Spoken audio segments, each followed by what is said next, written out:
You may be seated. Thank you. Good morning, Jack. Good morning. Can you please tell the ladies and gentlemen jury how old you are? 19 years old. And do you go to school?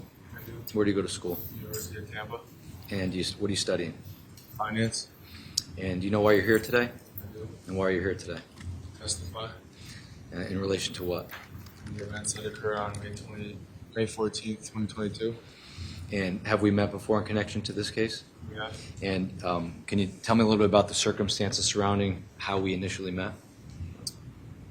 So I hired my attorney, and he went to the state of Connecticut, and they formed an agreement that I would provide full detail and truth about what happened on that day. In consideration for your, what's your understanding with that agreement? That I would not be prosecuted. And is there any consequences if, based on what you tell us today? If I were to lie about what happened or commit any more criminal charges, that I would be prosecuted or liable for prosecution. May I approach the witness? Showing you it's the mark of State's Exhibit 94 for identification purposes. Do you recognize State's 94? I do. And what is State's 94? Our agreement. And is this the agreement that you executed in the presence of your lawyer and your father on November 2nd, 2022? It is. Does this agreement encompass the agreement between you and the state of Connecticut concerning your testimony concerning the events of May 14th, 2022? It is. I would offer this as a full exhibit. No objection, Your Honor. All right, court will accept into evidence as the full exhibit states 94. Thank you.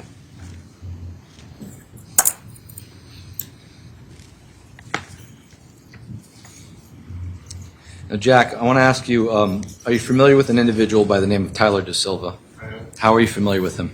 He's a friend of mine. And how did you become friends? St. Joseph football. And back on May 14th of 2022, how old were you? 16 years old. And where were you in school? I was a junior Where? at St. Joseph High School. And did you go to school with Tyler De Silva? I did. And what sports were you playing then? Football.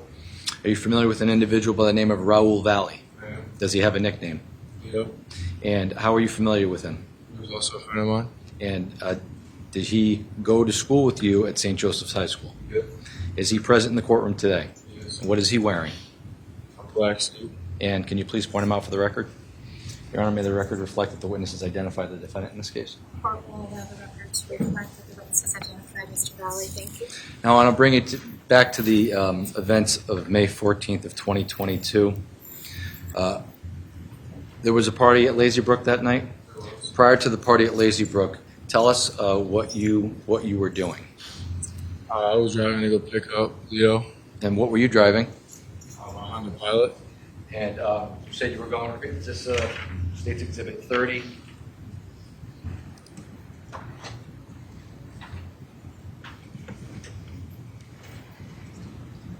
Is that a picture? What's that a picture of?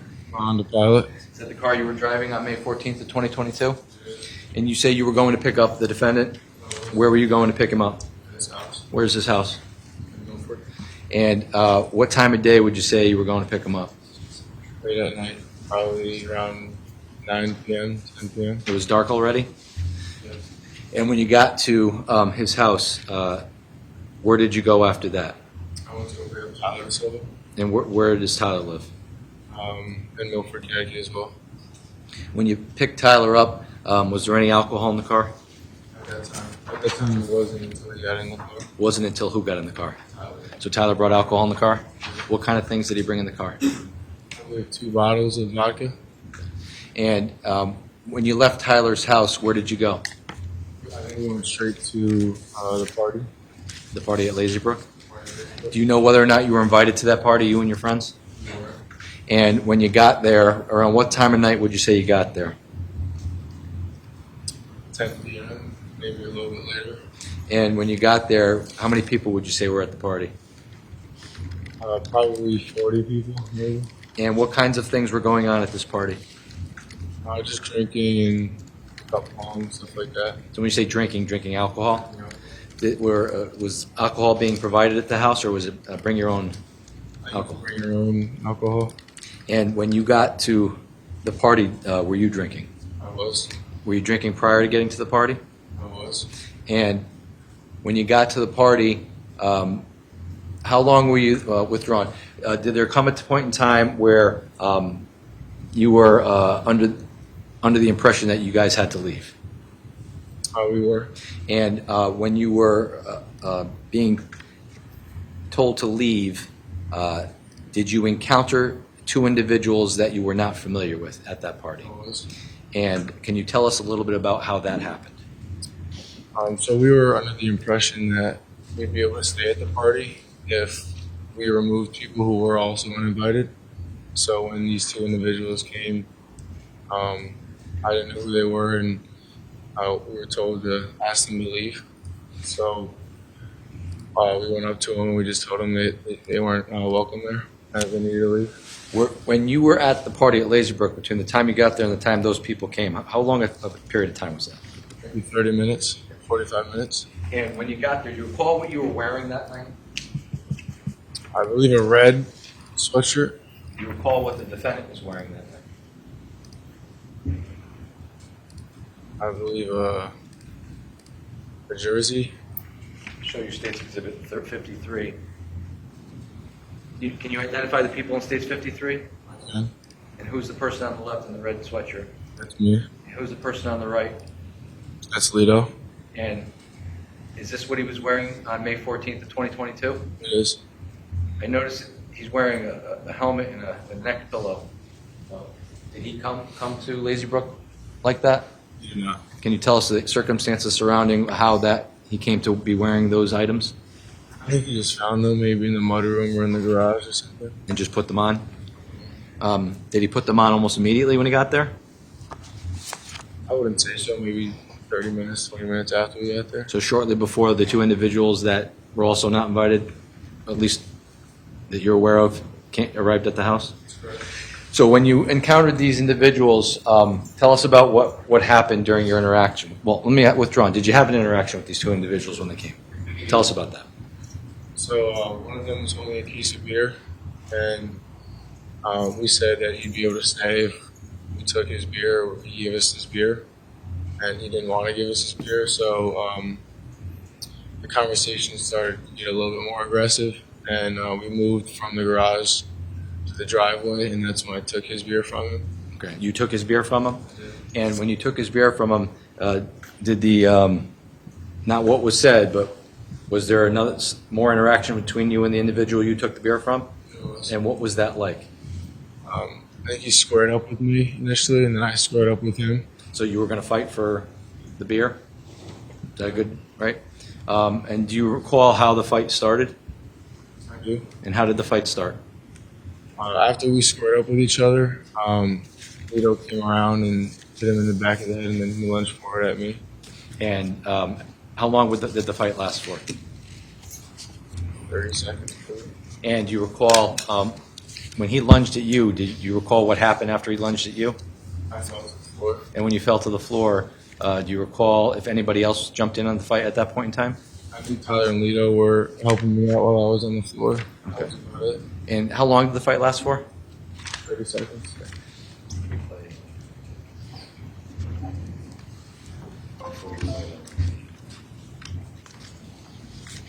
Jack, have you seen a video of this fight before?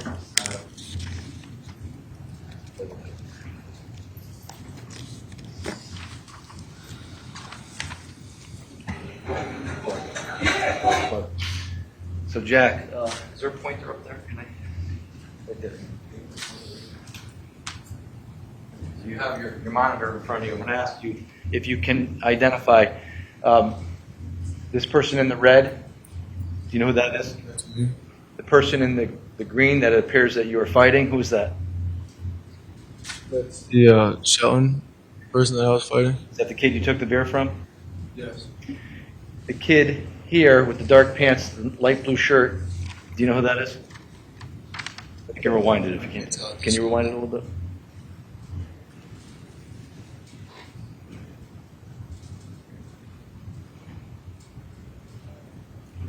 I believe that's Lito. That's Lito behind the kid from Shelton. It is. Can you go a little forward now, please? So we can see. Keep going. Okay. This person right here with what appears to be a light blue jersey and jeans, who's that? That's Tyler.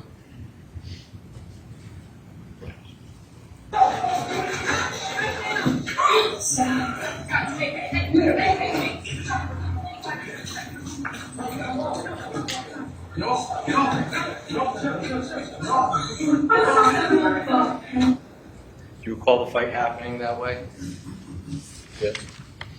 Now, the fight lasted about 30 seconds. You said after the fight broke up, can you tell us what happened after that? We all got up, and I think the Sheldon kids went down the driveway, and I caught a ride home. And everyone from the party started dispersing outside, and the mother of the house kind of shut the party down at that point. And when the mother shut the party down, where did you, what, if anything, were you guys planning to do at that point? At that point, just go home, find somewhere else to go maybe, until we got added to a group chat. You were added to a group chat? Do you know who added you? I don't know who added me. What was the name of the group chat, do you recall? Something along the lines of the basketball team. And when you got added to this group chat, did you know why you got added to the group chat? After looking at the text, I did. And why do you believe you were added to the group chat? Because the kids who were at that party were upset at what happened and wanted to meet somewhere to fight us. So did you engage anybody in that group chat? I might have sent a couple texts back. Such as what? Along the lines of that we were going to fight them, or they wanted to fight us, so I was going to come, or something along the lines of that. So you were willing to go meet them to fight? And at some point in time after the fight, did you get in your car? Yeah. And how long between the time the fight ended and the time you got in your car getting ready to leave? How long was that? Maybe 5 minutes. And did anybody else get in the car with you?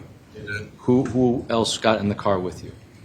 It was Dimitri, Keenan, Will, Tyler, Lido, Mackenzie, and myself.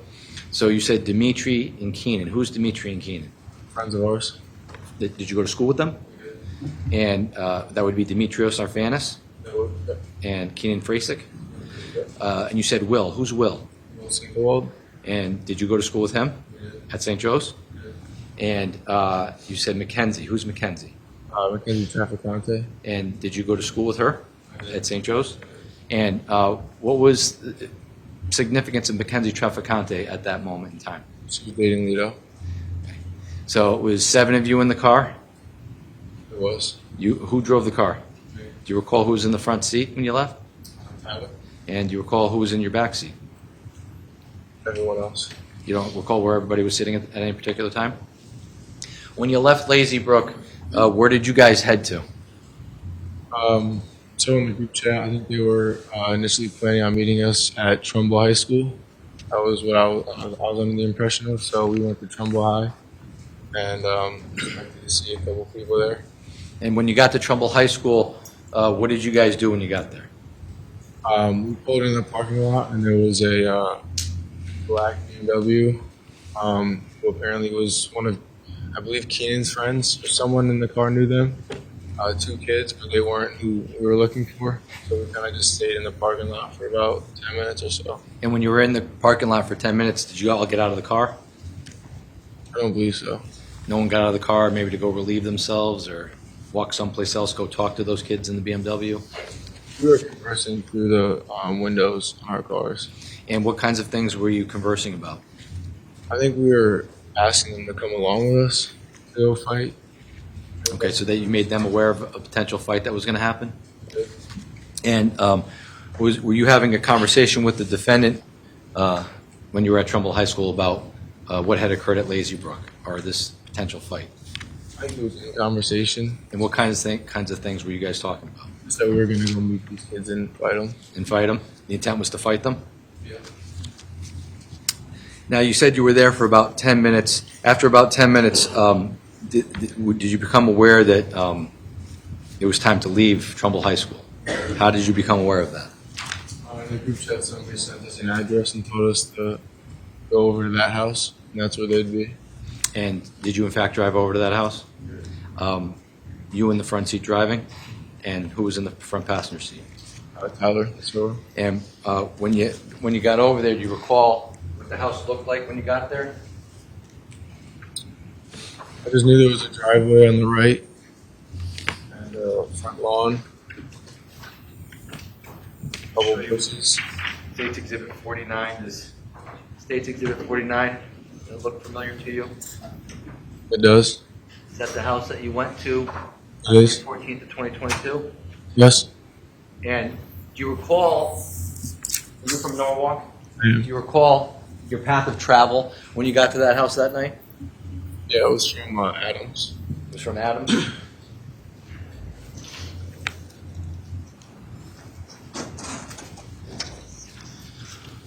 May approach right. Show you State's Exhibit 1.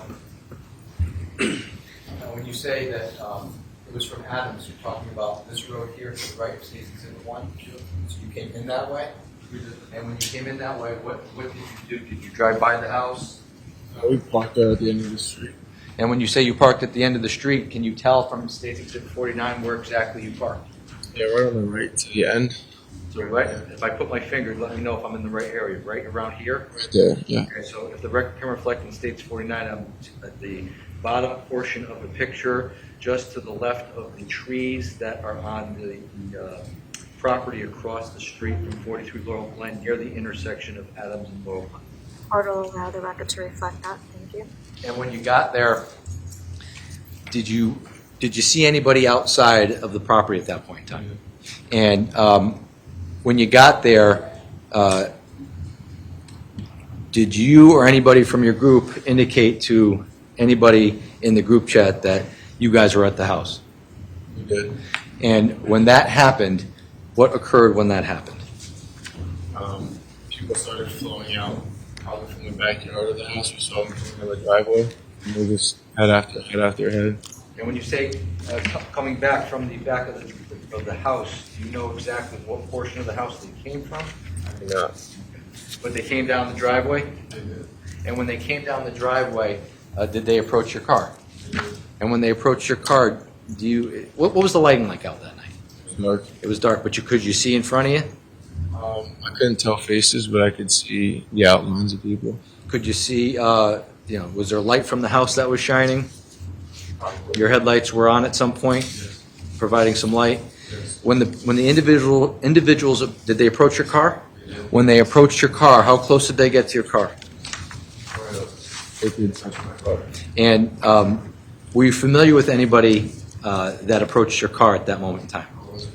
And did you have a conversation? Did you or anybody in the car have a conversation with anybody that approached your car that night? We did. What was the conversation initially like? Very aggressive. We didn't expect to see so many people there, so we were kind of already kind of on our backs, and they surrounded the car. The windows were cracked, so we could talk to them through the car, and they were screaming, cursing, throwing stuff at the car, kicking the car, stuff like that. They were- Spitting in the car, What were they doing? Spitting at the car? spitting in the car, Touching the car? talking like that. Were you guys saying anything back to them? I don't remember the conversation, but we were both going back and forth, kind of. So were you arguing with them also? I believe so, yes. Okay. And how long would you say that occurred for? 30, 40 seconds. Good. At some point in time after 30, 40 seconds, what did you do? I kind of itched my car a little bit to clear the way, and then I drove off. And when you drove off, where did you drive to? I drove down the street about 5 houses down and stopped the car. And when you stopped the car, what happened? I let people out of the car. Do you recall who got out of the car? There was people in the back who wanted to get a ride home. And why? Do you know why they wanted to ride home? Because they didn't want to be involved in what just occurred back at the house. And at some point in time down the road, and when you say down the road, are you talking, if you're looking at States 1, are you driving down towards Farmhouse Lane? We are. Okay, and do you recall where on Laurel Glen, or where on the road, I should say, did you stop the car? I don't know, 5 houses down. Was it close to the intersection of Farmhouse and Laurel Glen? Maybe that house right across from the farmhouse. And when you got out, when you stopped the car, did at some point in time you have an interaction with anybody else that was not related to your car? I believe we did. And then can you tell us a little bit about that? I think there was a couple kids running down the street. And when they ran down the street, do you know what they did? I think they were talking to people who exited my car. Do you know who they were talking to? I don't recall. Were you still in the car at this point? And do you recall what, if anything, was anything thrown from your car or towards your car at that point? I don't remember anything all the time. It was my car. When you were down the street and there were individuals out of your car, did you see anybody engage in any physical altercation down the road? I did not. Did you see anybody from that other group with any weapons on them at that point in time? I did not. At some point in time, did you drive the car down the road and turn back? I did. And when you did that, what did you do? Did you get in the car? Or get out of the car? What did you do? I think we went out to check the damage on the car. When you said we, who's we? I think they were already down the street. I drove off, and then I came back around, and then I got out of the car, and we were all kind of outside the car. So were you the only person in the car that drove down and came back? I think so. And when you came back, Mackenzie was out of the car already? Yes. Tyler, Yes. the defendant, Yes. Will, Yes. Keenan, Yep. Demetrius? Yes.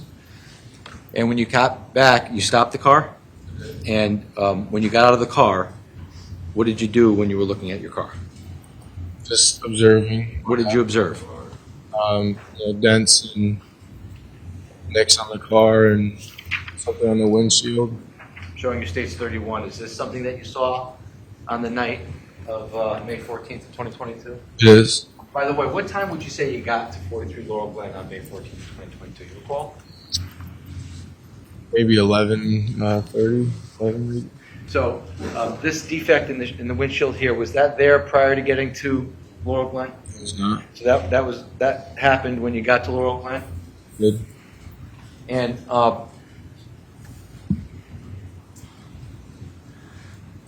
when you were inspecting your car, tell us how you felt about what had just occurred to your car. Kind of distraught and upset that my car was damaged and destroyed. Was anybody else distraught and upset? Yeah. Can you please explain how he was upset with regards to your car? He initially saw the damage before I did. That was the last thing out of my car. He was just going around and, look what they did to your car. It's all destroyed, stuff around those lines. Was he saying anything else with regards to, look, he just said, look what they did to your car. He didn't say anything else? He was just distraught about what happened to my car. Was he more upset than you? Maybe visibly. I was quite upset. Was he aggressive? Yes. And when he was acting in this way, what, if anything, happened during this inspection of your car? He came back around and asked for the knife. And when you say the knife, what do you mean?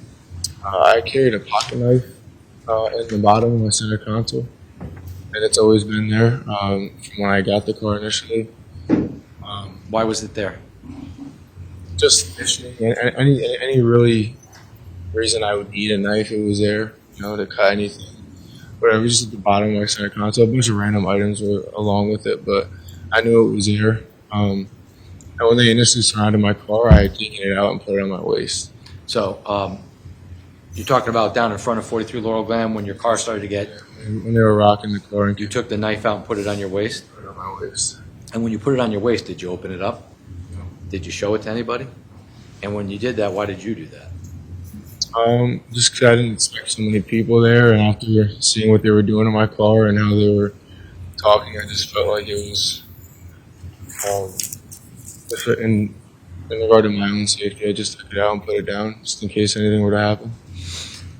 Now, after you left that initial interaction where you say you took the knife out and you put it on your lap and you went down the street, could you have just left the area and not gone back? Could I? But you didn't do that, right? And you say that the defendant asked you for the knife. Tell me what kinds of What kinds of things was he saying? He just said, "Where's the knife? Give me the knife." Something along those lines.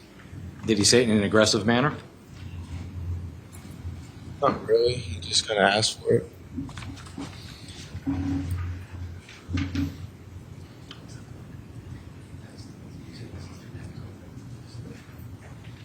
you approach the witness, Your Honor? Yes. Jack, I'm showing you what's been marked as State's Exhibit 95 for identification purposes. You recognize State's 95. I do. And what is State's 95? A copy of the knife. Is this a picture of the knife that you sent me that is a duplicate of what the knife looked like from May 14th of 2022? It is. Is this a fair and accurate depiction of what the knife looked like that you possessed on May 14th? It is. All right, I would offer this as a full exhibit. Attorney Smith? No objection. All right, court will accept into evidence States 95 full exhibit. Thank you. Thank you, sir.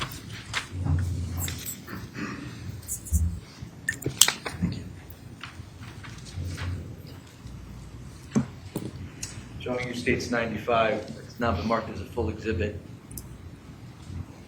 Is this the knife that you had on in your vehicle on May 14th of 2022? It is. Is this the knife that that the defendant was looking for on May 14th of 2022? It is. Now, you indicated that you had this in your center console. I'm going to show you States 32. Picture of the inside of your car. And when you say your center console, are you indicating that this area here, or are you indicating the glove box? No, the center console. So I'm pointing to the left of States 32, the center console area of the car. Yep. And you had taken it out of this area and put it on your lap, and you initially got the 43 Laurel Glen. And when the defendant asked for the knife on May 14th of 22, tell us about what happened. Did you give it to him? What happened? I did. You gave him the knife? And when you gave him the knife, why did you do that? I wasn't really thinking. I just gave it to him. He asked for it. I gave it to him.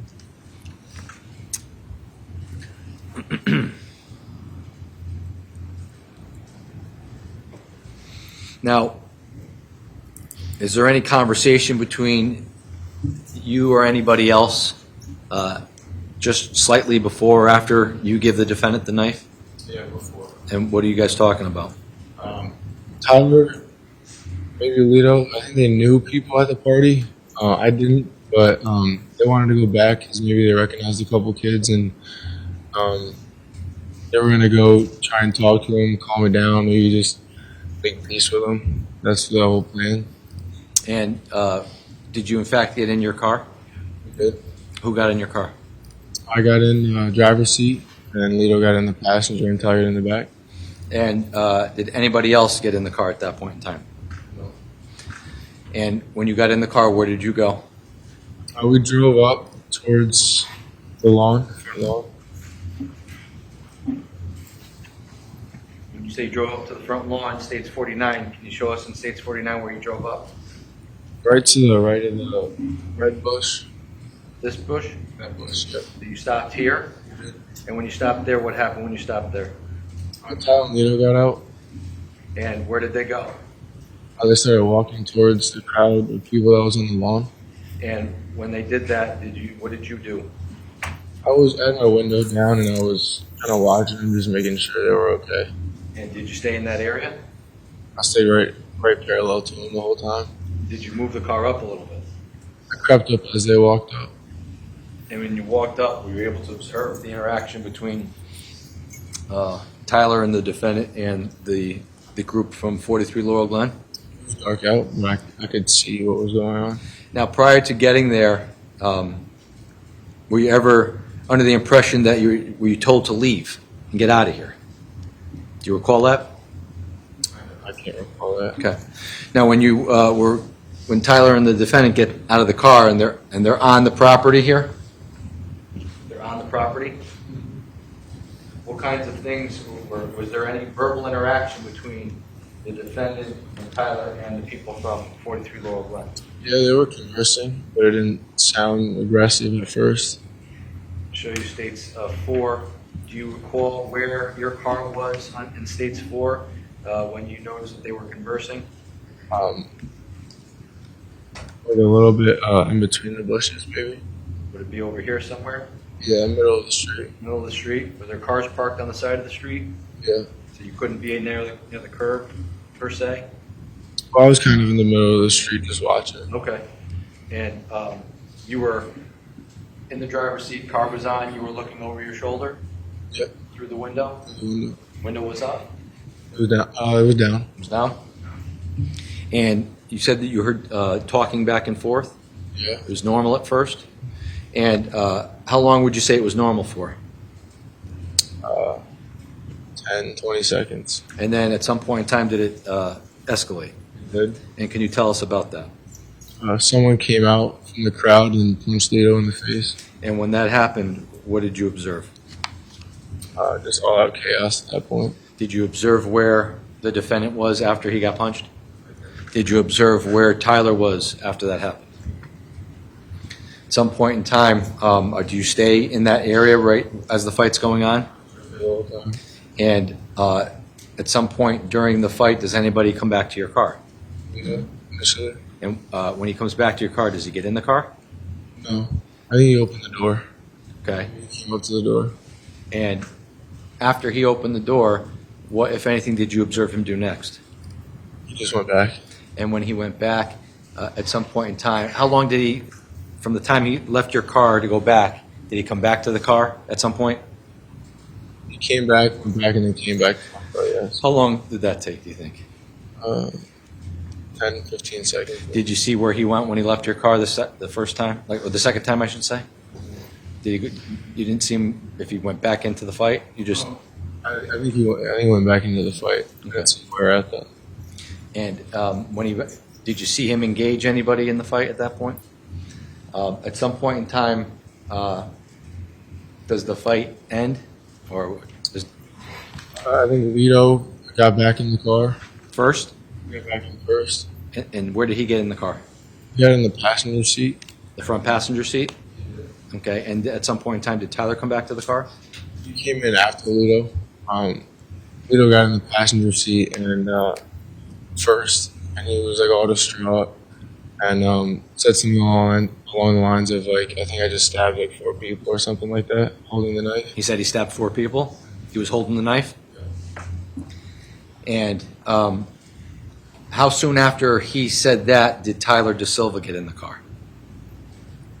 Maybe 10 seconds after, I kind of crept up a little bit more. So you started to move and then Tyler jumped in? Where did he jump in? Passenger seat. Was it on the passenger side or the driver's side? Passenger side. And when he got in the car, what did you do next? I took off down the street towards Adams. Okay. So if we're looking at States 1, you took off towards Adams when you got to Adams. So this way, just for the record, I'm motioning from the left of the exhibit to the right towards Adams, right? And when you got to Adams, where did you go? We took a left, no? So you went down here We did. and you hit the cul-de-sac? We did. What happened when you hit the cul-de-sac? So as I was making, going around the cul-de-sac, Lito told me to stop the car. You told me to stop the car? We did. Do you recall where you stopped the car? You want to point out? Right there. And so, did you park on the side of the cul-de-sac there? Yep. And when you stopped the car, what, if anything, happened when you stopped the car? Lito got out of the front passenger and threw the knife. You saw him throw the knife? I did. Where did he throw the knife? Directly into the woods area that was right there. Show you States Exhibit 45, the cul-de-sac, Adams Road. Do you recall that? Yeah, I do. And does this look like States 46? Does this look like the wooded area where the knife was tossed? Yes. And after he threw the knife in the woods, what happened after that? Did he get back in the car? He did. And when he got back in the car, what, if anything, did he say? I don't recall him saying anything when he got back. So you got back in the car, and what did you do? I took off and took a right back on the street, which is where I believe people were getting their rides. So you drove back down Laurel Glen? So you came back on States 1, you came back down this way? Took a right on Laurel Glen, drove and go past the house again? Yep. And you met people down here? People that were originally in your car. And when you got down to that end of the street, what, if anything, happened when you got there? I dropped Lito off. I think that's where he was getting picked up. Do you know who he was getting picked up by? I think Mackenzie's sister was coming to pick her and pick him up. And when he, so he got out of the car at that point? And when he got out of the car, what happened when he got out of the car? Tyler got in the front passenger. Then he took off towards Tyler's house. And when you took off, did you know how to get home from where you were? I used Google Maps to get to Tyler's. And you drove down to Tyler's house? And when you got to Tyler's house, did you have, what happened when you got to Tyler's house? We met Owen DeSilva, Tyler's cousin. He was outside. And were you talking with Owen DeSilva? Did you tell him what happened? Did you and Tyler DeSilva, not what you guys said, but did you have a conversation with Tyler on the way from Laurel Glen to Milford when you talked to Owen DeSilva? Good. And what kinds of things were you saying to Tyler DeSilva?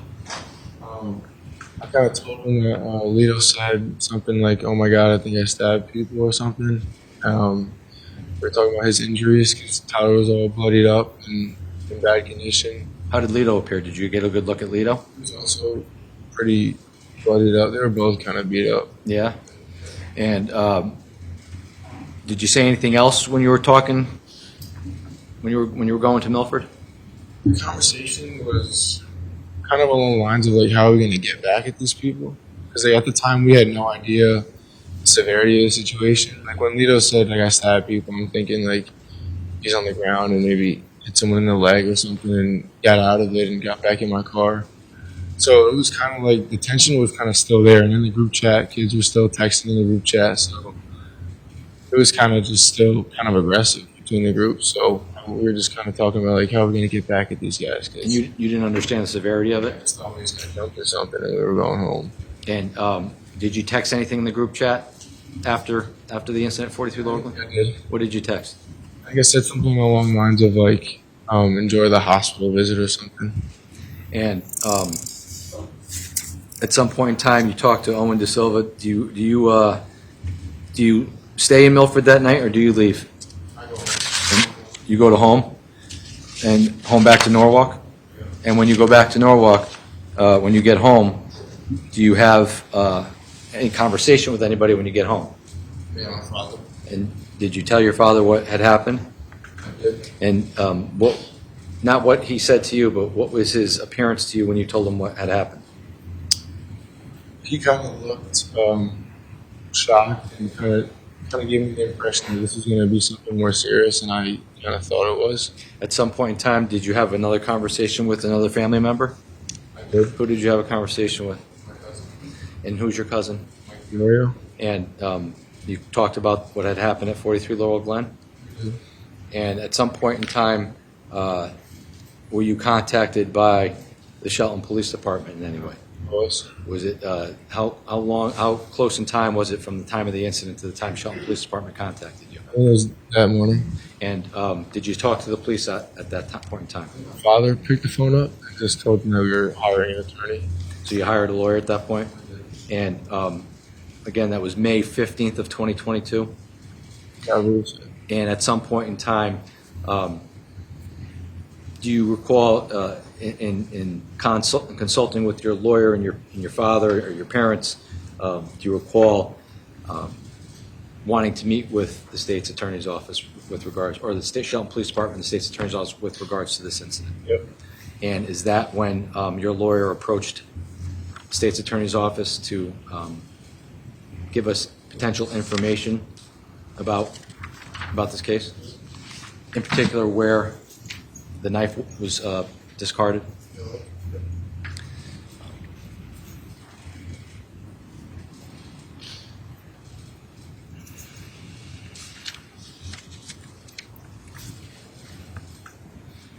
And is the first time that you spoke to law enforcement regarding this case, was that on November 2nd of 2022? I believe so. And did you give a subsequent interview with law enforcement to clarify anything that may have been misunderstood. Good. May have a moment, Your Honor.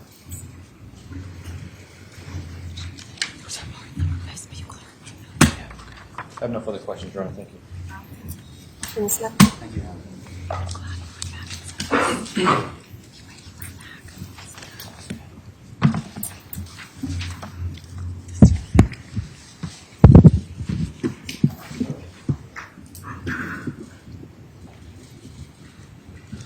Good morning, Mr. Snyder. You and I have never met before. Never talked about this case before. Well, so let's talk a little bit about it now.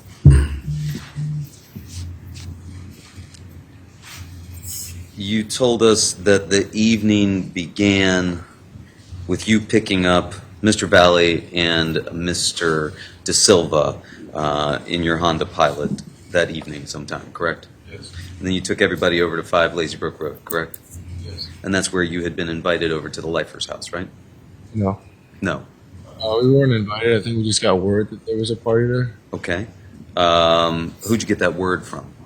I can't remember who told us to go, but we just eventually went. Okay. You got there and you were there for 1 or 2 hours? That sounds right. Did you see the Lifers when you were there? We did. You knew Madigan from school? I did. And you knew Austin from school? Did you see Austin that evening? I think briefly I did, yeah.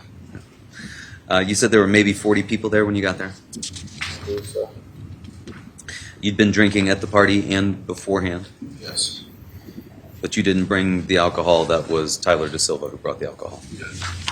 And then 2 individuals that you didn't know arrived and you told them that they had to leave, right? Did one of those individuals, the one holding the case of beer, did he give you a beer? I can't remember giving me a beer now. Did he give Mr. Valle a beer? I can't remember that. Did he seem to you like he was trying to make friends with you Initially, maybe at the party, yeah.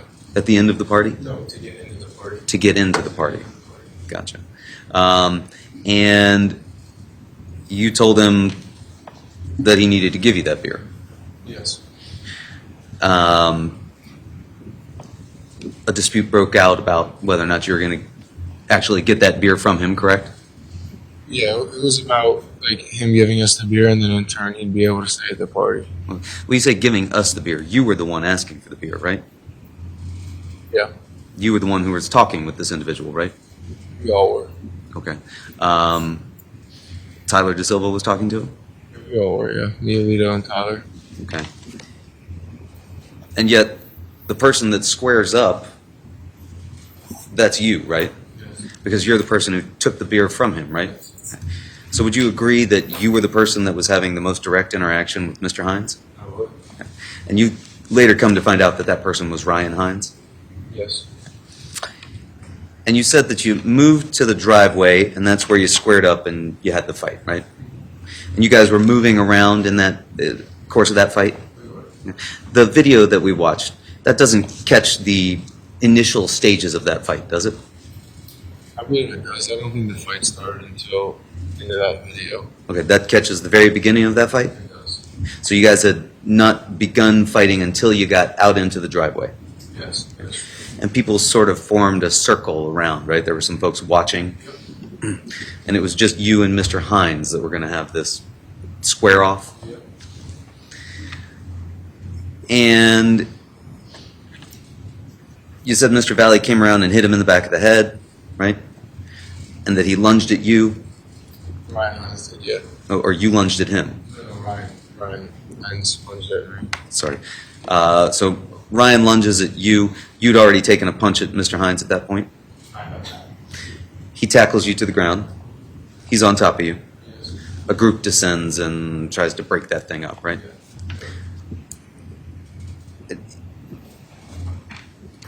At some point, you all get up and you go your separate ways. Yeah. The kids from Shelton High that had just been involved with the fight, they walk down the driveway and get in the car somewhere? We did. Did you see them do that? We did. And where was your car parked? To the left. Looking down the driveway, it was off to the left. Okay, so nearby. And how long before you got in your car and left? 5-10 minutes, maybe. Did you see at any point Mrs. Leifer come out, shut the party down, and give the beer back to Mr. Heinz?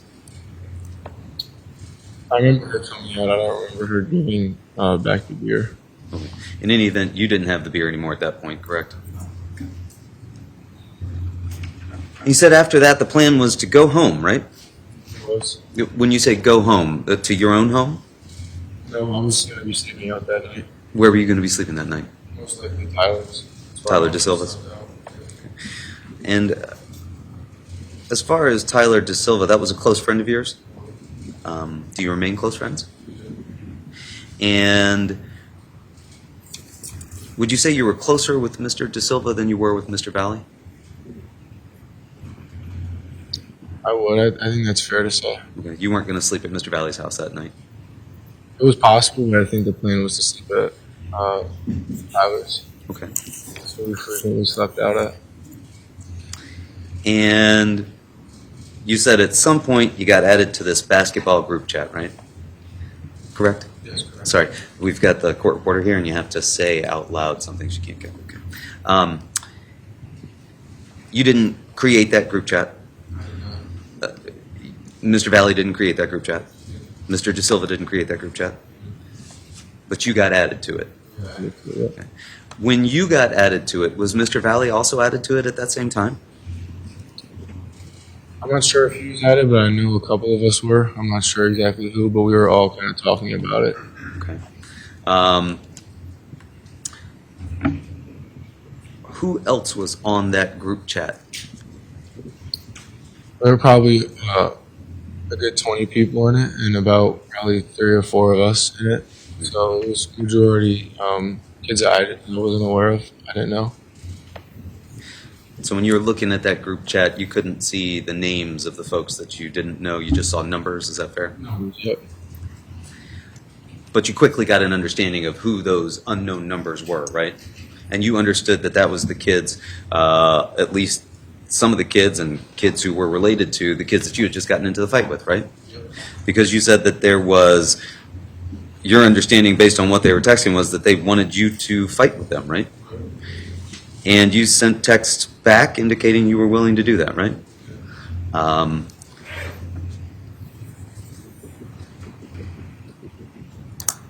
And so you got back in the car with Demetrius, Keenan, Will, Tyler DeSilva, Raul, and Mackenzie Trafficante. And did they all know that you were getting in the car to go fight these kids? Yeah, we made it pretty apparent that people who were going to be in my car were going to go with us to go fight.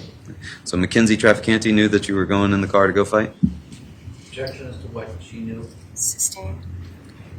When you say that people in the car knew that you were going to go fight, what led you to believe that they knew that? I kind of went up, and after we were in the group chat, I was like, I can't remember if we were already in the car or driving, but I said, if you're in the car or you're getting in my car, we're going to go fight these people. And I think the people in my car agreed they were going with us. Demetrius? Yep. Keenan? Yep. Will Sinjwal? Yep. Tyler DeSilva? Yep. Raul Valle? Yep. Mackenzie Trafficante? Yep. I believe so, yeah.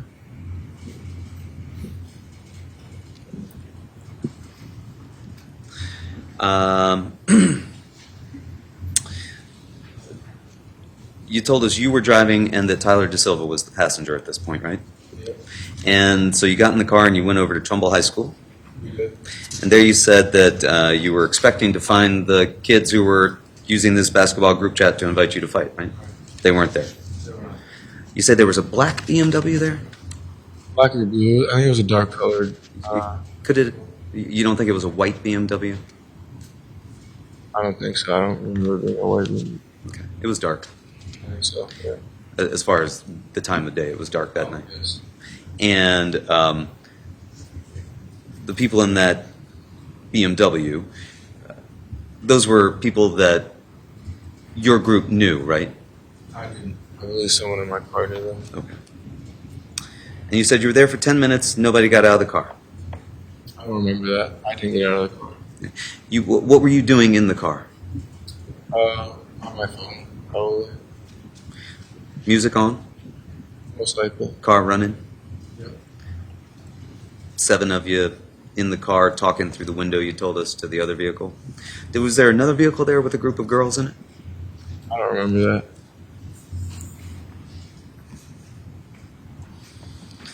that. And then you said while you were sitting there on this group chat text, somebody, not from your group, sends the address 43 Laurel Glen Drive, right? And it was your understanding that that was now where these kids wanted you to come in order to have a fight. And you drove there because you wanted to have a fight. Yes. Did you know these kids? I didn't. And you didn't even know where this was, right? You're from Norwalk. And so you get this address there, 43 Laurel Glen Drive. You got 6 other people in the car. You don't even know where it is. You don't even know who these kids are. And you decide you're going to drive everybody over there. Well, I didn't know it was a party. I'm assuming that that maybe the kid who was just in a scuffle with us, he maybe had a couple friends and wanted to settle it or something. So that's why we drove over to go fight them. You're responsible when you're driving for the people that are in that vehicle, right? Yes. You thought that was a good idea to drive all those folks over there to 43 Laurel Glen Drive? It was a mutual understanding. You thought it was a good idea? I wasn't thinking about the potential consequences. You were 16 years old, right? I was. And you didn't think when you got there that there were going to be 30 or 40 people, did you? Absolutely not.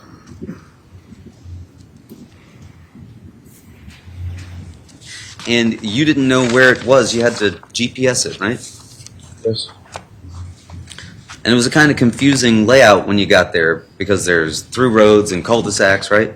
You didn't know which one was leading to which end, right? Could have been a dead end, could have been a through street, but you didn't know. And you say you didn't drive by the house when you first got there. You went straight there and you parked the car to the right, right? At the end of the street, yeah. When you got there were people already out in the yard? No. Nobody was out in the yard. Okay. And you indicated to the folks in the group chat, we're here.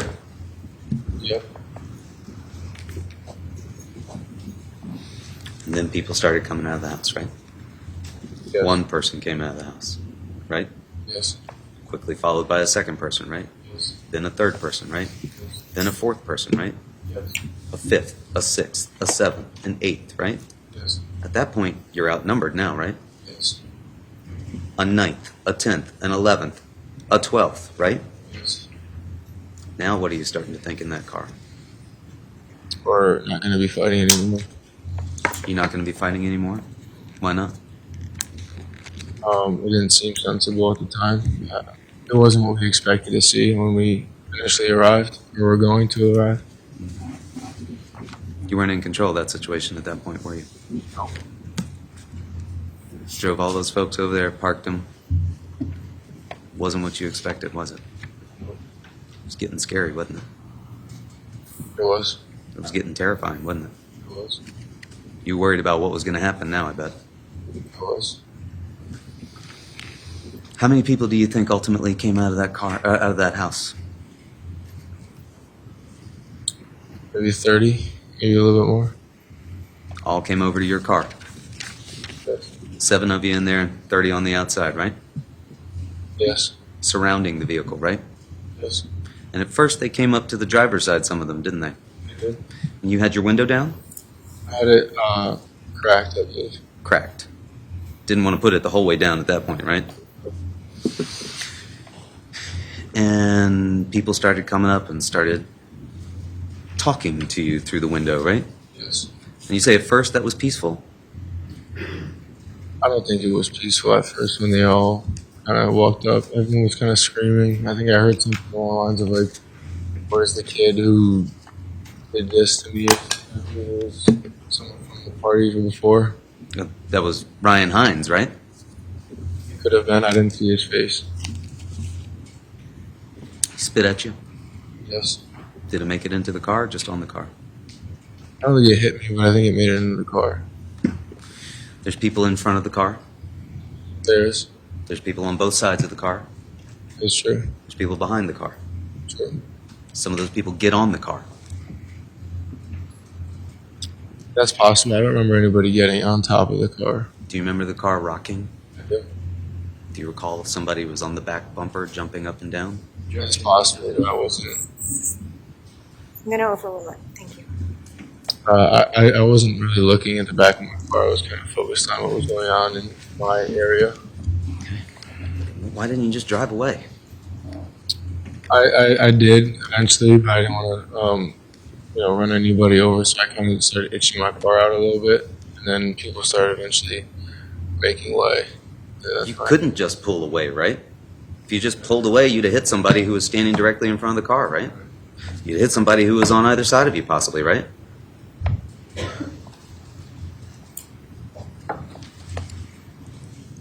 There was lights on the street, but it was dark, right? Yeah. About 11 o'clock or so. Yeah. Misty, kind of rainy that evening. Sounds about right. People inside your car were terrified, weren't they? Objection as to what other people were. Sustained. What was the demeanor from the people inside your car? What did that indicate to you? They wanted to go home. They didn't want to be there anymore, right? They were terrified, right? Most likely, yeah. And you were thinking to yourself, oh my God, what have I gotten these folks into, right? Yeah. I brought all these people here. I'm the driver of this vehicle. I'm the one who put us here, right? I think that's fair that I drove them there. Yeah. Well, nobody could reach over and you wouldn't let them take the car from you and say, let me drive now, right? Right, but I didn't drive anyone somewhere where they didn't want to be, and then I dropped them off at the end of the street, and they wanted to go home. Because Mackenzie Traficante wanted to go and get in a fight. Yeah, I think everyone was just kind of under the impression that they knew we were going to go meet a couple of kids to fight. No one really expected 30 people to walk out of the house. Keenan Frasick knew that you were going to go get into a fight.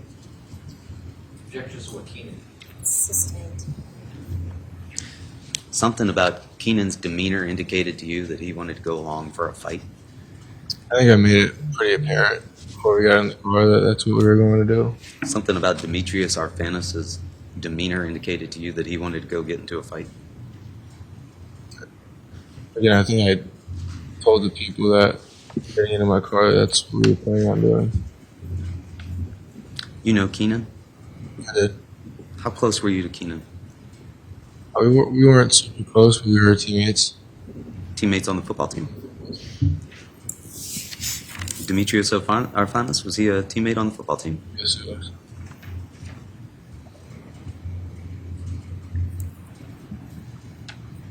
Are they starters?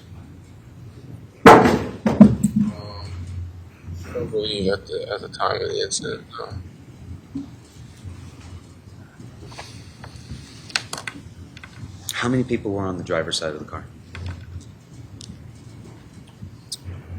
Initially, when we were at the end of the street, When you're right there parked in front of the house, when you first stopped at the house?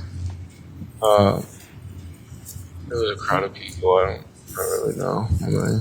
Too many to count. Yeah. How many people were on the passenger side? It was kind of a big crowd all around the car. And you said they were touching the car, right? Yep. Hands on the vehicle? Objection as to the answer. Sustained.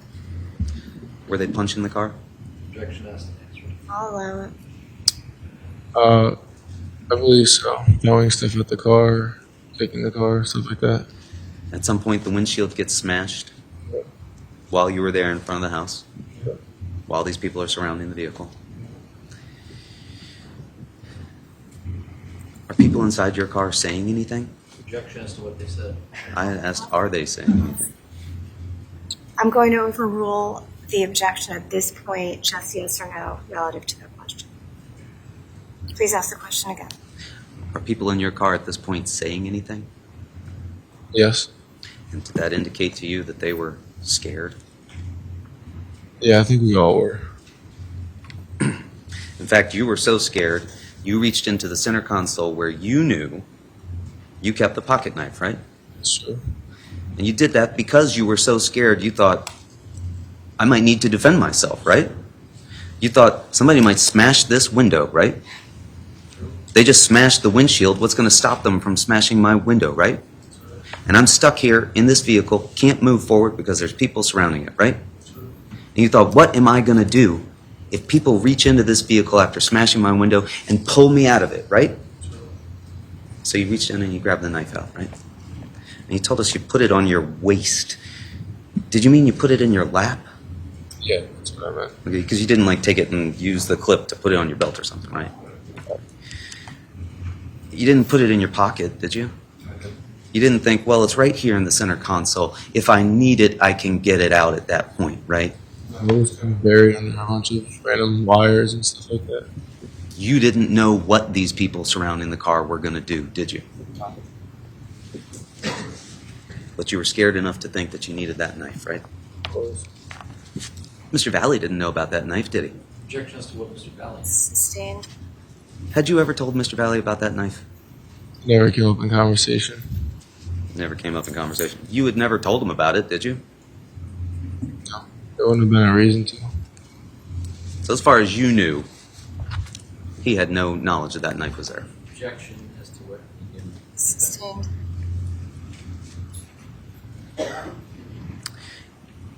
And you were shown a picture of what you say is a copy of that knife, right? You said, though, that that knife that you had in the car had been in that vehicle since it was given down to you by your brother, right? It was just in the family, that car. It's always been in the family. And the knife had been in there as well, right? And that's why I kept it for years, yeah. So it wasn't a brand new shiny knife that you got for that purpose alone that day, was it? It was a tool that you kept there. You said for fishing? Yeah, for anything you'd really need a knife for, it was just there.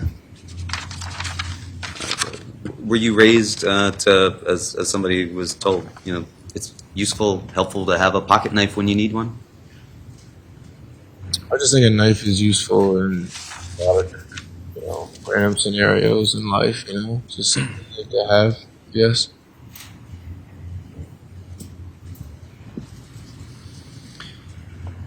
At some point, the situation became so terrifying inside that vehicle that despite the fact that there were people in front of it who might get hurt if you were moving, you thought that's what you needed to do to protect yourself and to protect the people in the car, right? Was to grab the knife.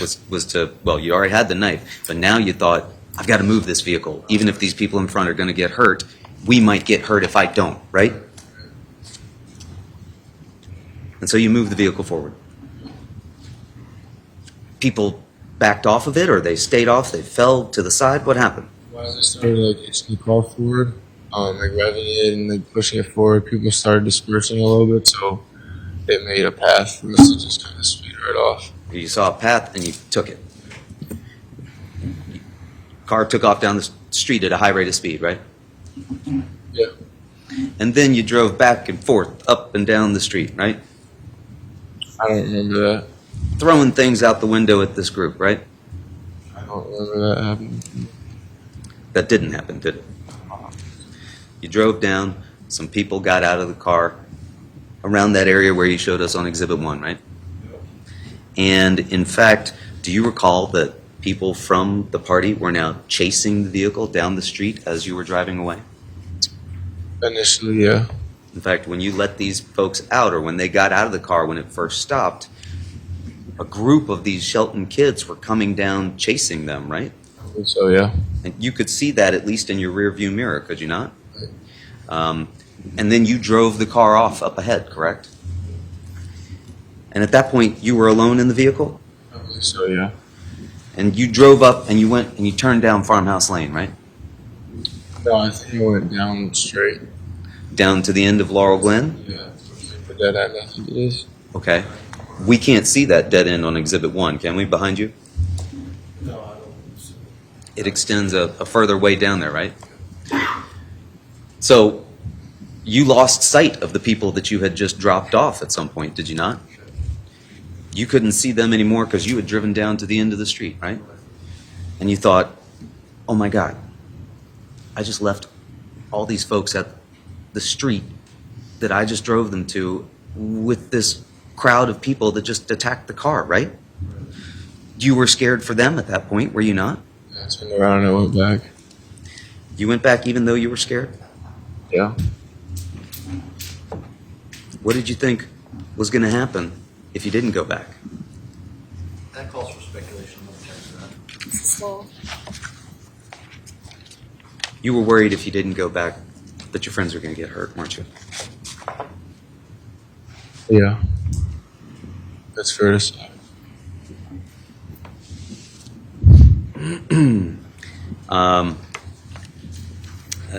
Now, when you got back, can you show us again on Exhibit 1 where you stopped the vehicle when you came back to your friends after going down to the end of Laurel Glen?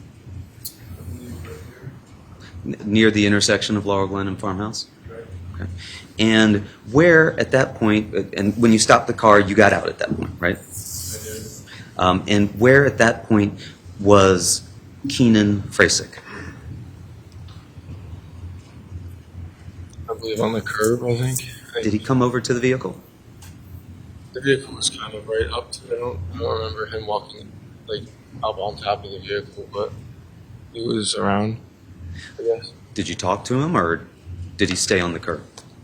I don't remember any conversation I had with Keenan, but And did Mackenzie Trafcanti come up to the car, or did she stay on the curb? I don't remember if Mackenzie was up on the curb. I think she was on the curb. I don't remember any conversation with her either, for coming up. Will Sinjwald, did he stay on the curb? Yeah. Demetrius Arfanis, did he stay on the curb? So yeah, they were all kind of just right there. And so at the vehicle then, near the intersection of Laurel Glen and Farmhouse Lane, is yourself, Mr. Valle, and Tyler De Silva? Not yet in the car, but yeah, we were all kind of there. Inspecting the car, you told us. Yeah, I got out and I started looking around. And do you remember some Shelton High kids coming up and having an interaction with you? I don't remember any conversation I had with them. I remember that they were there, or at least around the area. Then I got back in the car. How close were you to Mr. Valle? Around the car. I was inside of it, so. You didn't get out of the car, or you got back in the car? I got back in the car. Okay. But do you know Tyler Rich? I don't. Do you know Ricky or Enrico Fiola? I heard about him prior to the incident. I didn't know him. Did you see either Mr. Rich or Mr. Fiola down there at the vehicle when you were at Farmhouse Lane and Laurel Glen Drive? I think they were in the area. I don't remember. I don't recall seeing them. I don't remember that. Okay.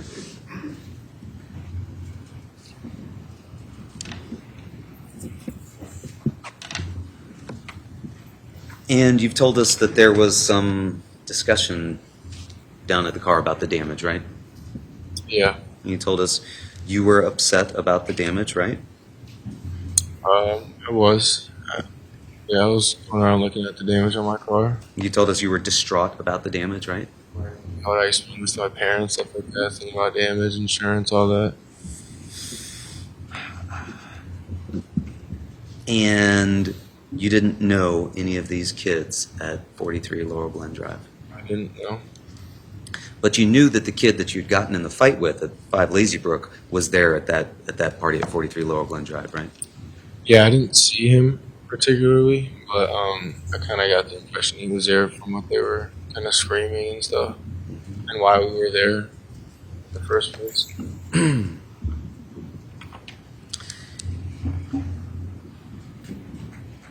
And you told us that there was discussion about, look what they did to your car, right? Yes. You were visibly upset. Yeah. Mr. Valle, you said, was visibly upset. Yeah. Mr. De Silva also visibly upset? I think everyone kind of was. We were kind of all kind of in a state of shock about what just happened. While you're standing there by the car, and these Shelton High kids, how far away were they? I don't remember where they were. Further down towards the house? I would assume so. Not close enough that you could say to them, hey, what'd you guys do to my car? I don't remember having any conversation with them when they were there. They were too far away to have a conversation with, right? They didn't approach you guys and say, hey, let's squash this beef right now, did they? Not me, no. Did they approach anybody in your group? When I drove off, I don't know. I wasn't really there. Okay. When you drove off, though, was before what you've just now described with everybody being at the car and inspecting it for damage, right?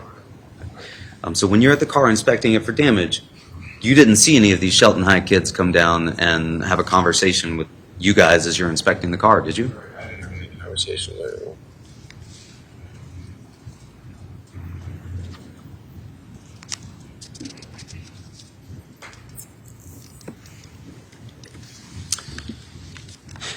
And then you told us at some point you understood that Tyler De Silva wanted to go back to 43 Laurel Glen Drive, right? Because he knew, as far as you understood it, some of the kids there. Right. You live in Norwalk, right? Is that where you grew up? So you're a lifelong Norwalk resident? Yeah. And Tyler De Silva is not from Norwalk, right? He was living in Milford at this time, but he had grown up in Shelton for some part of his life, had he not? I believe so. Yeah. And he knew some of these kids at the Shelton party. Right. And he told you, Objection is what he told. your understanding was that he knew some of these kids at the Shelton party, and he wanted to go back and make peace. Right. His family, I guess, knew a lot of their families, so that was the whole purpose.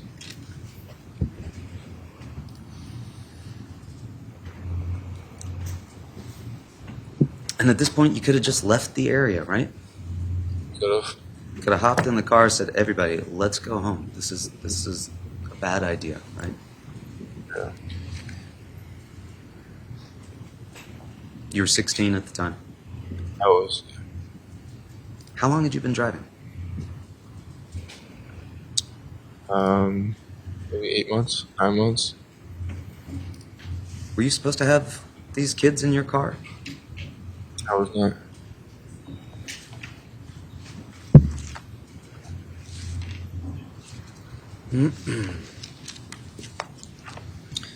And then Mr. Valle came up to you and he said, where's the knife? Give me the knife, right? Yeah. Like that aggressively? I wouldn't say it was that aggressive, but it was just asking for it. He was just like, hey, where's that knife that you had, right? I don't think it was that aggressive, no. He wasn't that aggressive about it. It was aggressive, but it wasn't it wasn't what you just presented. And he didn't want something else at that point, did he? Just a knife, he didn't want anything else, no. He didn't indicate to you, hey, let's all grab some weapons and go back there, right? He didn't say, I want that knife so that, let's go back and get our revenge, right? In fact, you understood from his demeanor that he was also scared, right? More upset, I presume. You presume. He was a little bit more angry in his demeanor. You were still scared. I was. You thought these kids might come back down the street again, right? Not necessarily. That didn't cross your mind? Well, I knew I had the car, so if anything, we could have just driven out of there. But you didn't. And Tyler De Silva was adamant that he wanted to go back and make peace. I'm going to object as to what Tyler Silva said. Sustained. Tyler De Silva was adamant that he wanted to go back and make peace, correct? Objection, that calls for hearsay. Sustained.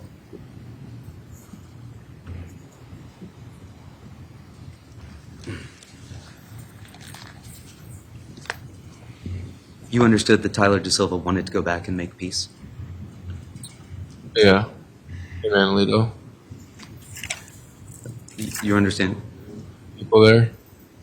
Mr. Valle knew people there?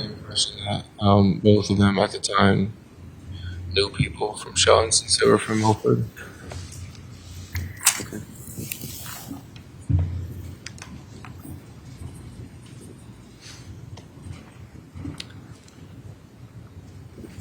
So you got back in the driver's seat, right? Yeah. You saw Mr. Valle go digging through the console to get the knife, right? You saw Mr. Valle go digging through the glove box to get the knife, right? You saw him tearing up the car to try and find the knife, right? You didn't see any of that, did you? No.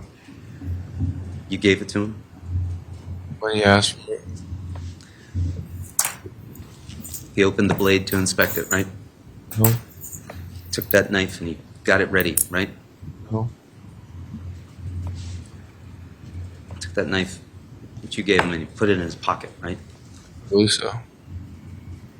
I don't remember where he put it. He didn't open it.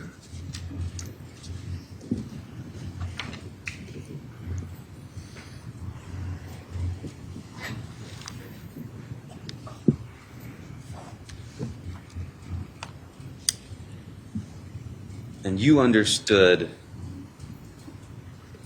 or felt like you needed to take Mr. DeSilva back to 43 Laurel Glen Drive? I don't understand the question. Can you repeat that? You didn't say, I'm not taking you back to 43 Laurel Glen Drive, right?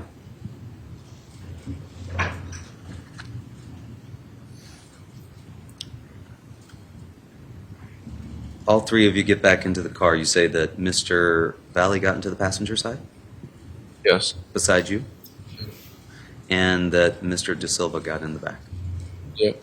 on the passenger side as well. Yes. You drove up, and did you park sort of near the driveway at that point? No, a little further back. I wasn't ever parked. I was always in drive, just Foot on the brake. yeah. You weren't expecting anybody to get out of that car and get into a fight, were you? It wasn't aggressive at that point. There was no talk in the car as you drove down there about, we're going to get them now. Objection as to what was said in the car. I want to strike the last answer, Madam, and form arbitrary. Thank you. Was there conversation in the car on the way down there? It was a very brief drive. I don't remember any conversation. Nothing about what was occurring in the vehicle on the way down there led you to believe that there was about to be a fight, was there?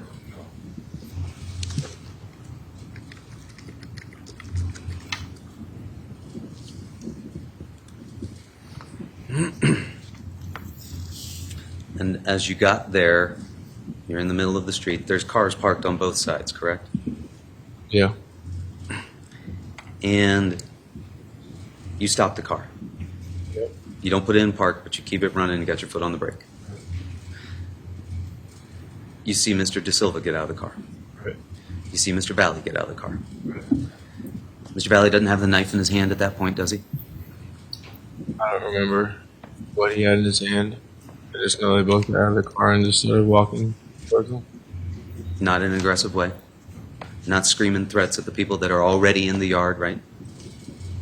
You saw them, you said you were looking over your shoulder, looking out the window, Yeah. watching them the whole time. Yeah. How many people were in the lawn? The same amount, probably about 30 kids.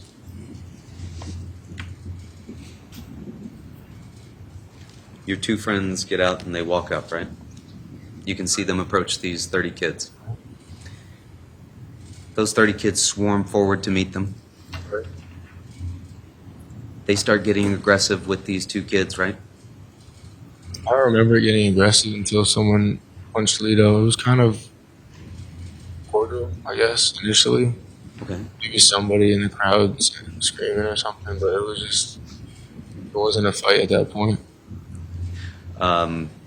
Could you hear either of your friends screaming anything? No.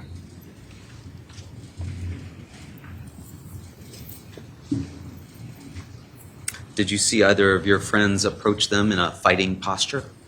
No. Did you see either of your friends square up with anybody? You just saw Mr. Valle get punched in the face, right? About 10 seconds, 15 seconds in, yeah. Someone just came and hit him. Did you see Mr. Valle with his shirt up over his head? I don't recall that. No.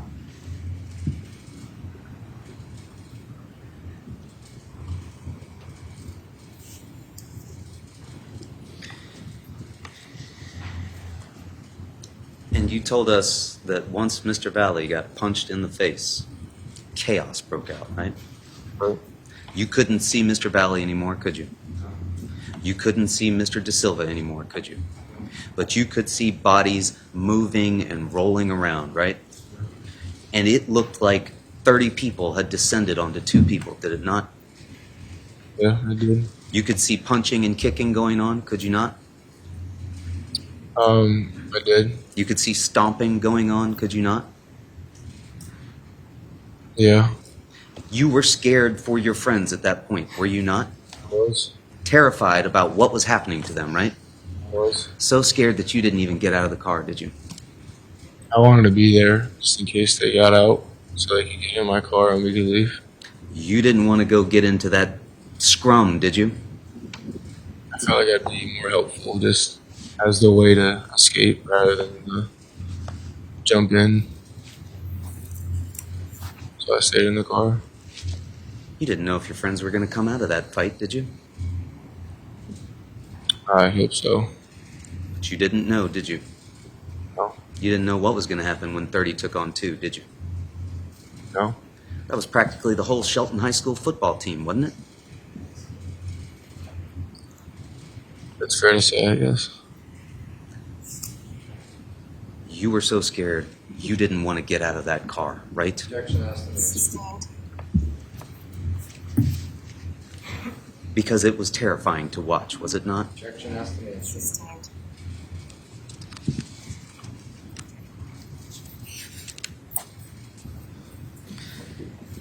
At some point, you were able to see Mr. Valle and Mr. De Silva again, correct? Yes. Mr. Valle came up to the car, correct? Yes. Door opens slightly, correct? I believe so, yeah. Interior light comes on because the door is open, right? Yep. In fact, when he came up to that car, his momentum was moving forward towards the car as though he'd been pushed, was it not? I don't remember that. Just remember. Did you hear a bump as he hit the car? I don't remember that. He opened the door.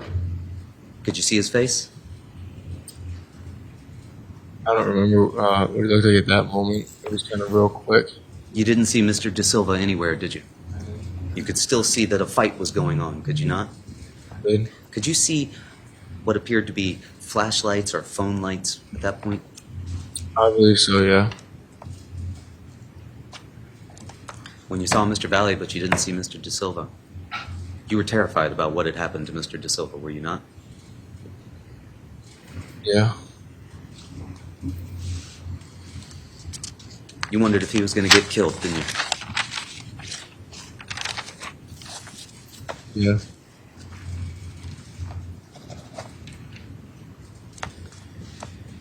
And then you lost sight of Mr. Valle again as he headed back in towards the fight, right? Yeah.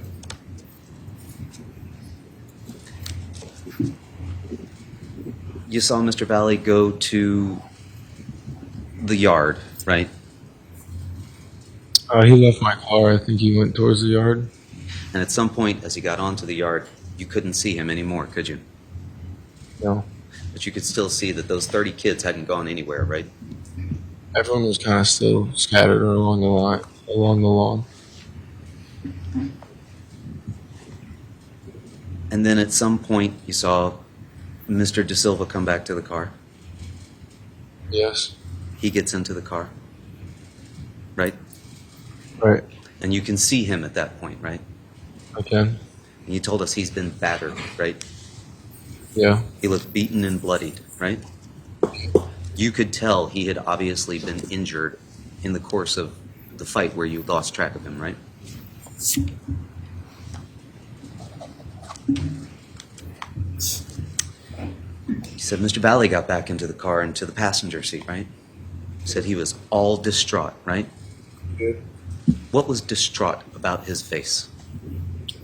It wasn't necessarily his face. He just got in and he was just in shock, I think, and he said, like, oh my fucking God, I think I just stabbed somebody, or I think I just stabbed people, or something along those lines.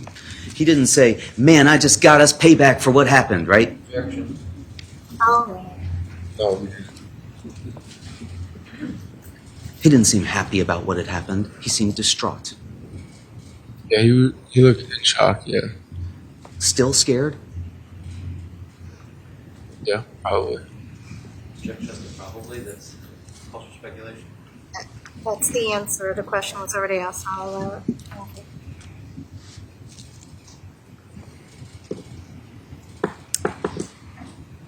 And then you took off down Laurel Glen Drive, right? That's what you told us. He went to Adams. Towards Adam. Towards Adams, yeah. You hit a cul-de-sac and you told us that Mr. Valle told you to stop the car. And he got out and threw the knife. Yep. You could see the knife in his hand? Yes. You could see it in his hand. Was it open or closed? Still open? When he got in the car. From when he got out of the car? The car? He got into the car and he still had the knife open on him, you're saying? Yes, when he got in the car and said what he said, he had the knife in his hand. Could you see blood on the knife? I can't recall seeing any blood on it. You saw the knife leave his hand and go flipping into the woods? It was pretty dark. It It was pretty dark, wasn't it? was. How far away from the car did he get in order to throw that knife? Just stepped right outside. Just right outside the car? In front? I was angled parallel to the woods, so he just opened the door and stepped right out into it.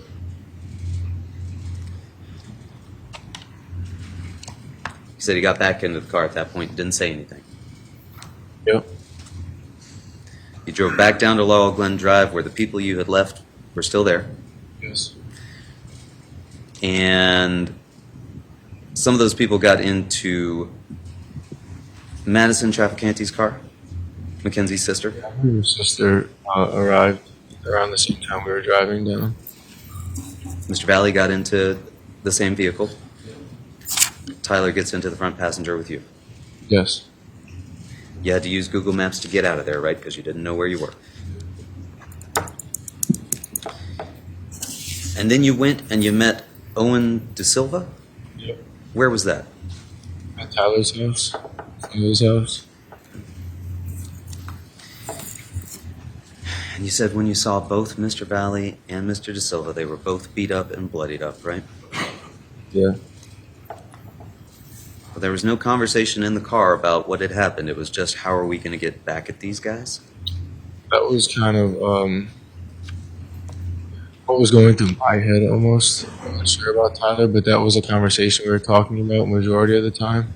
And you texted on this group chat, enjoy the hospital stay? I didn't know the severity of the situation. When Lito told me he stabbed somebody, I just assumed it wasn't anything major, just because people were still texting in the group chat. Like, the group chats were still flowing, like spamming after everything happened, so I just assumed that they just jumped us. Lito stabbed maybe someone in the leg or something. That was just my market response, I guess. I didn't really know what was going on. I didn't know what happened. You went home and you talked to your dad, and he said, this is more serious than what you think, son. Yeah, it was kind of that tone. Yeah. And when the cops called you on May 15th and said, we'd like to talk to you about this, you told them you weren't going to come in and talk to them, right? I wasn't on the phone. I believe that's something my dad probably said. You didn't go in and talk to them, right? You were worried about your involvement in this, right? Yes. And you waited 6 months until you got an agreement concerning prosecution in place before you talked to them, right? Yes, sir. In fact, you did that right here in this courthouse, did you not? Yes. And after you got that, it's the first time that you talked to anybody about this, right? That is true. And you're telling us now today that you gave Mr. Valle the knife before driving everybody back down to 43 Laurel Glen Drive, right? Yes. And this prosecution agreement that you have, it's for complete immunity, right? From the events that happened on that day, yeah. You can't be prosecuted for anything that happened on May 14th, right? Not at this time, though. And those potential things that you might have been prosecuted for could be murder, right? I was told assault in the first degree or something along those lines. You would agree that the agreement itself talks about the homicide of James McGrath and the assaults on Thomas Connery Jr., Ryan Heinz, and Face on Teal that took place on May 14th, right? That's correct. One of the things that you could be prosecuted for would be being an accessory to a murder, right? I think that's possible. And could be prosecuted for assaults, correct? I believe so. You could be possibly prosecuted for conspiracy to commit those things, correct? I guess so. And you've had what's explained to you, what's known as your maximum exposure explained to you, right? That if you were prosecuted for these things and if you were convicted of these things, you could spend your life in prison, correct? I guess so. Right? 60 years for accessory to murder, right? I think so. 20 years for an assault in the first degree, right? Yep.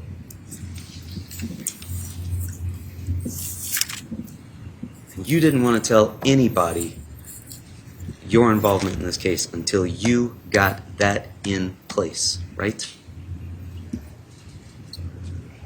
Yeah. And your understanding is that you have to come in here and testify truthfully in order for this agreement to hold, right? Yeah. Your immunity from all those things depends upon who thinking that you testified truthfully. I think the state.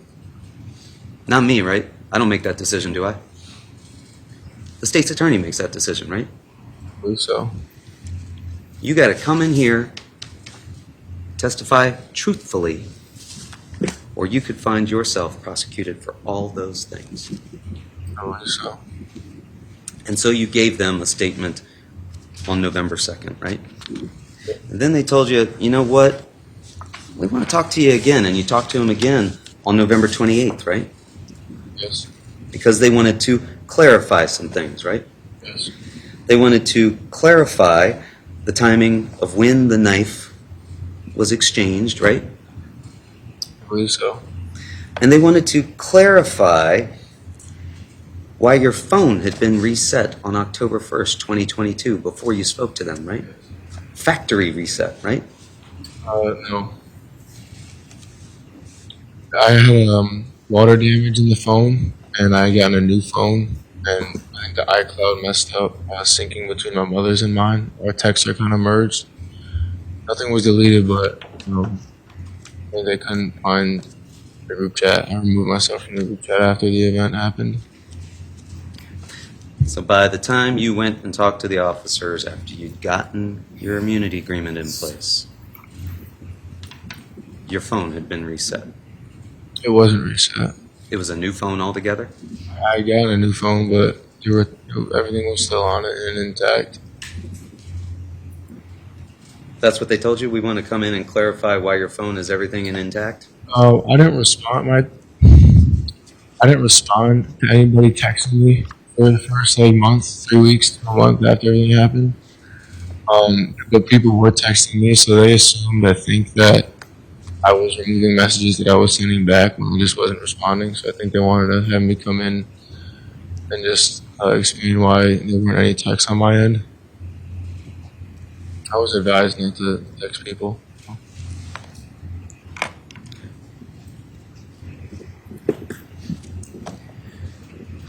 So, sir, you're coming in here and you're telling us, or trying to tell us, as close to what you told those officers, right? Yes. Because you fear if you change any of that, the state's going to think you're not testifying truthfully, right? There wouldn't be any need to change it. It's all been the truth. And you're telling us that the knife that you gave to Mr. Valle, right? After he asked for it, yes. That was your knife, right? My knife. That you kept in the vehicle, right? That you drove these folks back down to this party, right? Yeah, Tyler and Lito. Tyler and Lito, right? After you gave them this knife, right? After I handed it to Lito, yeah.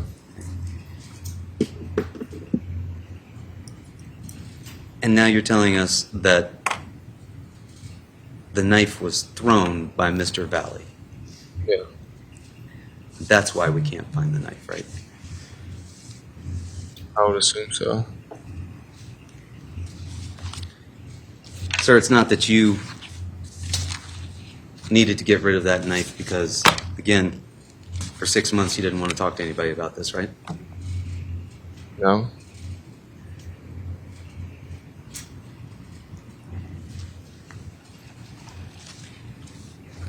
Nothing further.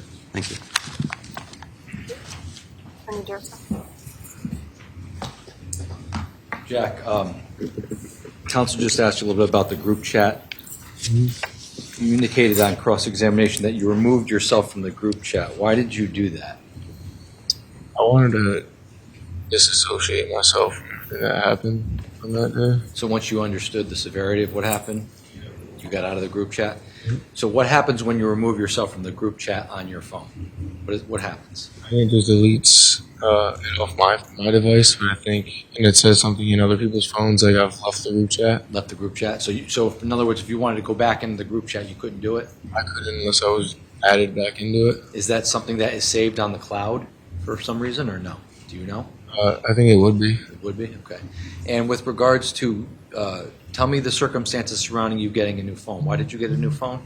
I think I'd gone to Block Island, or I'd gone somewhere for, like, to just get away, I think, and I'd walked in the water where they got water damage. It was fine, but the battery was draining, so I just brought it to Apple. It said I can repair it. It was water damage, so I needed to get a new phone. And when you got a new phone, did the contents of your old phone, was it saved in the cloud? And Yeah, there was like a SIM card, and I just used the same one. I got a new phone. I got 2 new phones. One from my father's coworker right after everything happened because they had taken my phone, the state. So when the state took my phone, I needed a phone, and I couldn't just buy a new one. So I had my dad's friend lend me her phone. So syncing with that phone, I have contacts on my phone right now from her phone still, my mom's phone, on my phone still. So I think merging was kind of it was like error filled, I guess. But I got a new phone eventually after the water damage. so the phone that you had on the night of May 14, 2022, that was seized by the state of Connecticut? Yeah. Or Shelton PD, right? Don't do that, I think.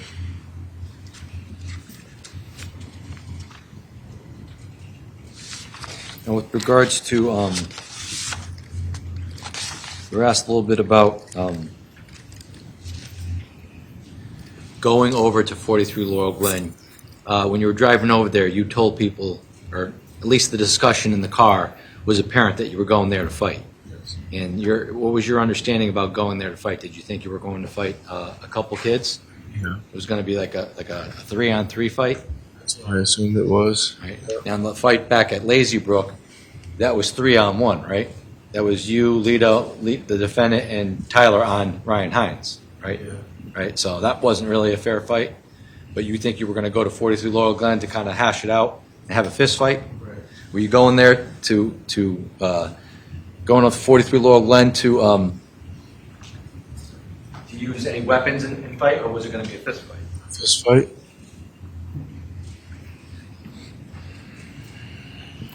And was the defendant in agreement to go there and fight? Yeah. And when you got there, you said that people came out of the house and the car surrounded the car, and then you guys eventually got scared, right? And you left and you went down the street, right? And people who didn't want to be involved got out of the car, right? Yeah, I think everyone got out of the car. But at some point, when you were down the street, do you know whether or not people from the Shelton crew came down to talk to or confront anybody down the street? I think they did. They did, right? And was the defendant out of the car at that point? Yeah, And was Tyler out of the car at that point? he was. And was there any physical altercation down the street at that point when people were out of the car? I believe so. What kind of things were going on? Were people arguing? I don't remember any arguing at all, any fighting at all. But at that point, at some point in time, those individuals left. Do you recall them leaving? What do you recall about down the street? Coming back down the street, and then getting out of the car, and then looking at the damage after I had driven down the street. And do you recall where the Shelton kids were at that moment in time or no? I don't recall where they were. Okay. But there was no physical altercation that took place down near the corner of Laurel Glen and Farmhouse Road.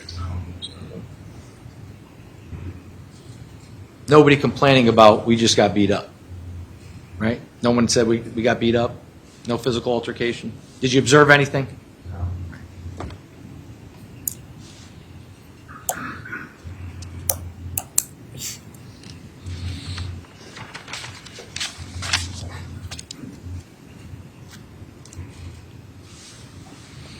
And you indicated that when the defendant asked for the knife, he was more aggressive, more angry with his demeanor. What do you mean by that? He was just, you could tell he was angry. Was he mad, pissed off? Yeah.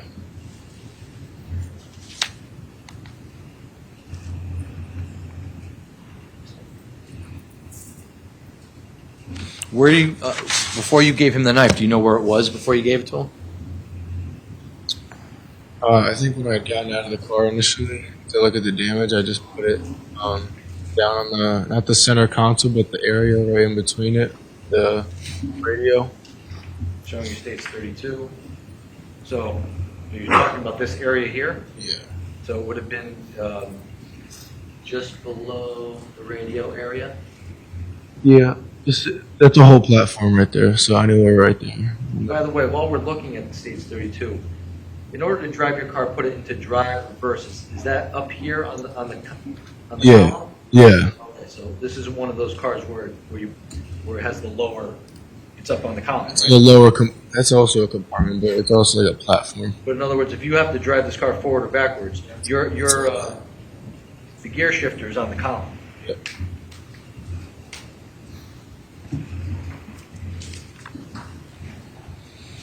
Now, when you indicated that after you got out of the car, you assessed the damage, the defendant asks for the knife, there's this conversation, and you agree to go back down to 43 Laurel Glen? Yes. You could have left Laurel Glen at that point, right? Yeah. You could have driven the other way? Could you have? I thought it was a dead end. Could you have put maybe Tyler's address into your phone and followed Waze or Google Maps and driven out of the area? But you didn't do that. And when you went back down to 43 Laurel Glen, you indicated there was a lot of people in the front yard? Yeah. Counsel asked you on cross-examination about people swarming everybody, and you indicated that, yeah, look, 30 people were involved. Are you certain that 30 people were fighting during the fight? No, it just appeared like a lot of people. I asked them, probably 30 people there. So you're not sure, not everybody was fighting.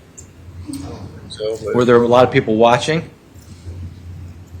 I couldn't really tell who was fighting and who wasn't, but it was pretty chaotic. So when counsel asked you about, 30 people were fighting your friends, you can't really tell for sure who was fighting. You just know that there was a lot of people and it was chaotic.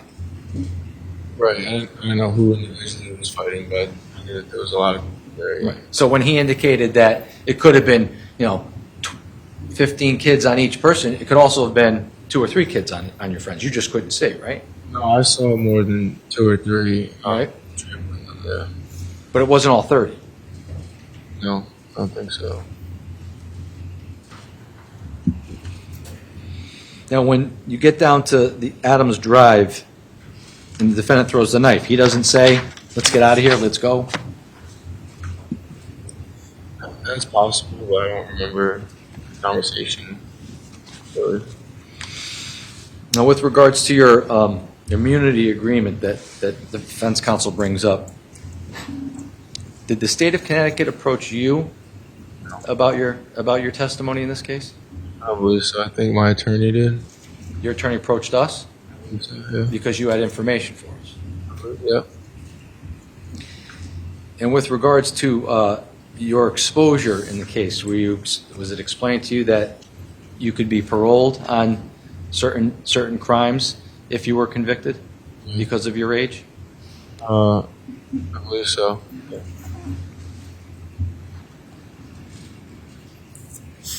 And why did you withdraw?